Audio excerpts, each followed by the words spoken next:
Well, yesterday, death row inmate Joseph Wood was executed in Arizona, and some in the media are outraged over how long it took for him to die.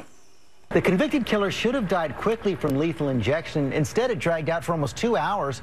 It's the latest execution raising questions about lethal injections and the death penalty. Arizona takes nearly 2 hours to execute an inmate. The demand for answers after another botched death sentence. What went wrong? An execution in Arizona goes on for 2 hours. Some witnesses saying the inmate was gasping and snorting before finally dying.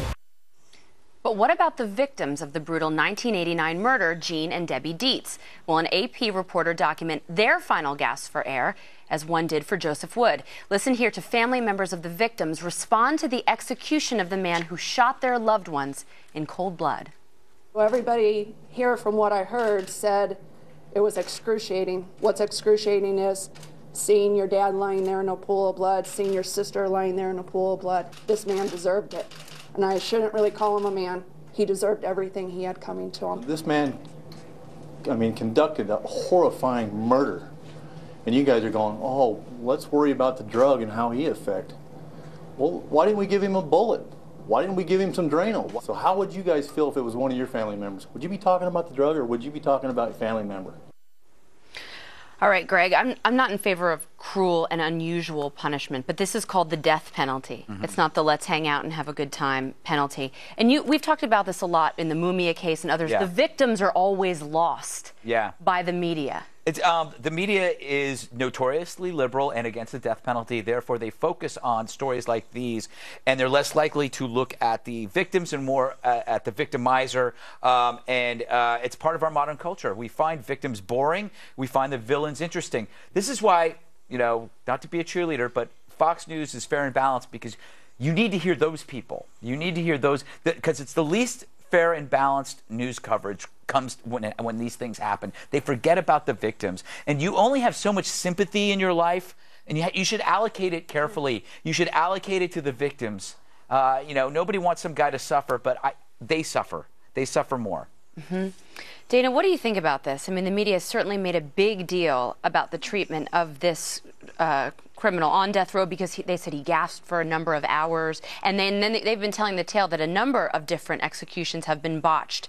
Is this something that we should be focusing on? Well, I think the Arizona taxpayers deserve some answers from the state government about what went wrong and how they could make sure that if they're going to have the death penalty, that it is done within the confines of what the law says it should be, and that it comports with people's compassion or empathy for that point about the cruel and unusual punishment. There was one other point, though, that we didn't play the soundbite, but later on in her quote there in the interview, the victim's sister said, "It's ridiculous, 25 years later to go through this appeal after appeal. It's ridiculous, the paperwork I have."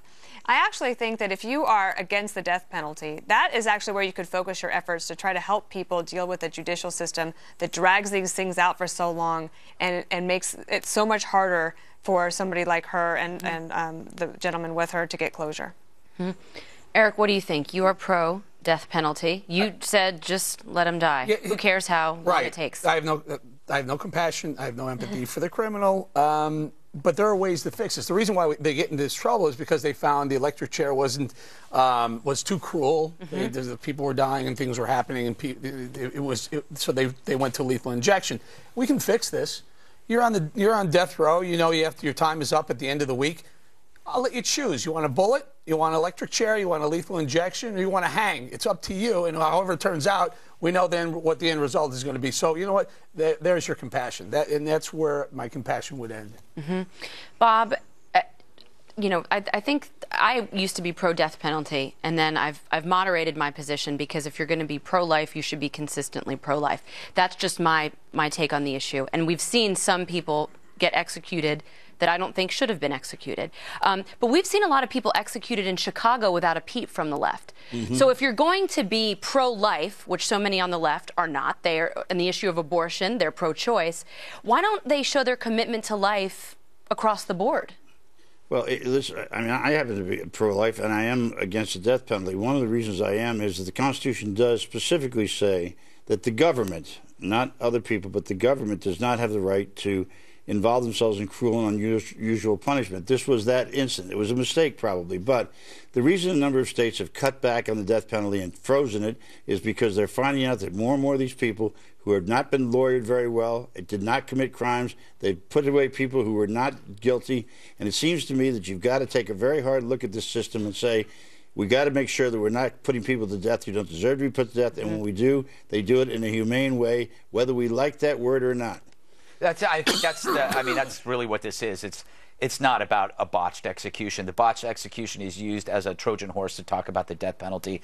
I can be pro-life and pro-death penalty because I just say you kill the guilty and you protect the innocent. Right. I don't think there's a hypocrisy there. Right. I would agree with that. And by the way, I don't think there are that many cases, if any, of executing the wrong guy. Oh, my God. There were 3 of them in Illinois in the last 2 years.